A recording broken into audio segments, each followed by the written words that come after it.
Bismillahirrahmanirrahim. Alhamdulillahirrahmanirrahim. Wassalatu wassalamu ala asyrafil anbiya wal mursalin wa ala alihi wa sahbihi ajma'in.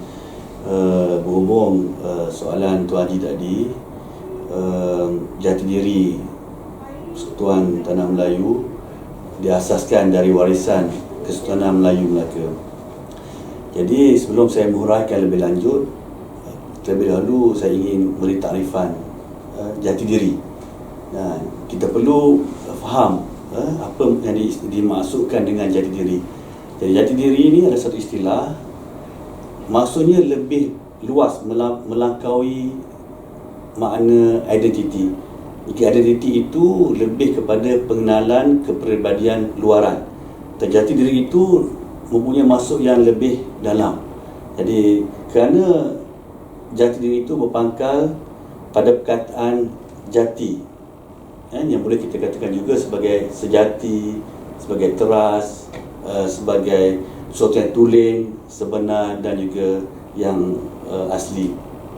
Jadi jati diri ini juga dapat dilihat dari aspek-aspek keagamaan, aspek pengetahuan, bahasa, norma, nilai, tingkah laku yang menjadi teras atau simbol atau kepribadian seseorang, individu ataupun masyarakat ataupun suatu bangsa. Jadi apabila kita mengatakan tentang jati diri Persekutuan Tanah Melayu, ia pastinya menyentuh tanah air itu sendiri, Persekutuan Tanah Melayu.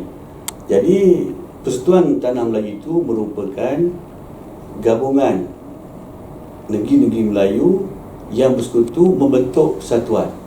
Dan kita perlu tahu asal-usul negeri-negeri atau kerajaan-kerajaan Melayu ini. Jadi dari sudut sejarah, kerajaan-kerajaan Melayu yang ada pada hari ini yang menyertai Malaysia berasal daripada Kesultanan Melayu Melaka. Itu asal kerajaan-kerajaan Melayu pada hari ini. Jadi apabila Sultan Mahmud mangkat di Julang pada tahun 1699, bermulalah pembubaran Kesultanan Melayu Melaka. Memang kita tahu bahawa ada kebanyakan pengkaji mengatakan bahawa Kesultanan Melayu Melaka itu telah roboh atau runtuh apabila tewas dengan Portugis pada tahun 1511. Tapi ingin saya tegaskan bahawa peristiwa yang berlaku pada tahun 1511 itu adalah kejatuhan kota Melaka. Yang jatuh hanya kota Melaka, bukan Kesultanan Melayu Melaka. Sebab kita lihat apabila kota Melaka ditawan, Sultan Mahmud telah mengundurkan diri dan membangunkan semula pusat pemerintahan di Bentan. Dan bila baginda berusaha untuk merampas kembali kota Melaka, baginda disokong oleh negeri-negeri yang pernah berada, negeri yang masih berada di bawah jajahan takluk Melaka dan juga negeri-negeri lindungan Melaka. Mereka ini terus membayar ufti dan memberi bantuan kesejahteraan kepada Sultan Mahmud. Jadi walaupun kota Melaka telah jatuh, Kesultanan Melayu Melaka masih wujud dan ia telah diwariskan melalui dua jalur. Yang pertama melalui anak-anak baginda Sultan Muzaffar yang telah dijemput ke Perak dan ditabar sebagai Sultan Perak. Yang kedua, Sultan Alauddin menggantikan baginda dan mewarisi sebagian besar daripada Kesultanan Melayu Melaka yang ada pada ketika itu. Dan pemerintahan baginda diteruskan sehinggalah Sultan Melaka terakhir, pedarah Melaka, iaitu Sultan Mahmud. Dan bila baginda mangkat di Julang pada tahun 1699, maka atas persetujuan pada pembesar baginda diangkat bendahara, iaitu Tengku Abdul Jalil menjadi ganti sebagai sultan, bergelar Sultan Abdul Jalil Rian Shah.